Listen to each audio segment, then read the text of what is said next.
មើលវីដេអូនេះដល់ចប់ពុកម៉ែបងប្អូននឹងចេះពីរបៀបឆាងាវអំពិលទុំដើម្បីឲ្យមានរសជាតិឆ្ងាញ់របៀបដែលខ្ញុំនឹងលើកយកមកបង្ហាញពុកម៉ែបងប្អូនថ្ងៃនេះគឺខ្ញុំឆាងាវអំពិលទុំក៏ប៉ុន្តែខ្ញុំស្រុះងាវហើយខ្ញុំបកងាវចេញឲ្យស្អាតដើម្បីយកមកឆាដោយតែពុកម៉ែបងប្អូនបានឃើញអញ្ចឹងគឺថាងាវរបស់យើងនេះគឺថាខ្ញុំស្រុះវាតាមមកភ្លោកទេដើម្បីគ្រាន់តែបកសបកវាចេញមកចំហៀងទៅហើយដើម្បីយើងយកវាមកឆាទី1គឺយើងស្រួលក្នុងការញ៉ាំទី2គឺថាដើម្បីសម្អាតសាច់ងាវរបស់យើងឲ្យស្អាតថ្ងៃនេះខ្ញុំជ្រើសរើសយកងាវដែលរាងធំល្មមបាទហើយតម្លៃក៏វាខុសគ្នាទៅតាមនឹងដែរឥឡូវខ្ញុំនឹងចែករំលែកពុកម៉ែបងប្អូនបាទទី1គឺយើងមានងាវបាទងាវគឺយើងលាងទឹកឲ្យស្អាតសិនណាមុននឹងយើងយកវាទៅស្រុះព្រោះថាយើងខ្លាចវាមានដីមានអីវាមិនស្អាតដោយសារវានៅជាប់សបកជាប់អីអញ្ចឹងមុននឹងស្រុះគឺយើងលាងវា2 3ទឹកទៅបាទដើម្បីឲ្យសបកវាស្អាតផងព្រោះយើងយកមកឆាថ្ងៃនេះបាទគឺយើងឆាយើងបកសបកចេញមកចំហៀង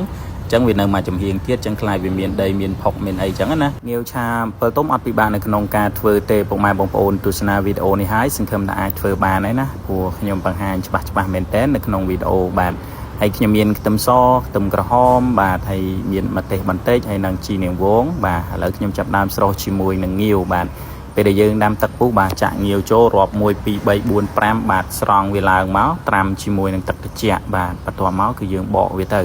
ពេលដែលបកបាទឃើញថានៅក្នុងសាច់ងាវរបស់យើងនឹងគឺវាមានដីបាទមានដីតិចតួចនេះដោយពុកម៉ែបងប្អូនបានឃើញអញ្ចឹងគឺយើងលាងយើងឆ្កឹះវាចេញទៅហើយយើងរៀបវាទុកមួយលើទៅណាដើម្បីពេលដែលយើងកូរយើងឆាសុះឬក៏យើងហៅថាឆាទឹកអំពិលទុំនឹងហើយគឺយើងចាក់តាងាវនឹងចូលទៅហើយបង់ជាមួយនឹងជីនឹងវងទៅគឺថារួចរាល់បាទហើយមកមុខហ្នឹងហើយសម្រាប់ងាវបាទនេះឃើញទេយើងស្រុះយកប៉ុណ្ណឹងបាទកុំឲ្យវាឆ្អិនពេកគាត់ថាពេលដែលយើងស្រុះយកវានៅស្រស់នៅនេះអញ្ចឹងគឺវារៀងពិបាកនៅក្នុងការបកបន្តិចបាទតែបើសិនជាមានឧបករណ៍ក្នុងការបកគឺថាវាងាយទេបាទនេះពុកម៉ែបងប្អូនឃើញទេទំនងណាស់អញ្ចឹងខ្ញុំចែករំលែកពុកម៉ែបងប្អូនពីរបៀបឆានេះគឺដើម្បីងាយស្រួលនៅក្នុងការញ៉ាំព្រោះពេលដែលយើងឆាទាំងមូលបាទទី1គឺសាច់ងាវរបស់យើងវាអត់ចូលជាតិជាមួយនឹងទឹកអំពិលទុំនឹងទេទី2គឺយើងពិបាកនៅក្នុងការញ៉ាំបាទយើងអាចនឹងបកអីពិបាកនៅក្នុងការញ៉ាំអញ្ចឹងគឺខ្ញុំបង្ហាញនេះ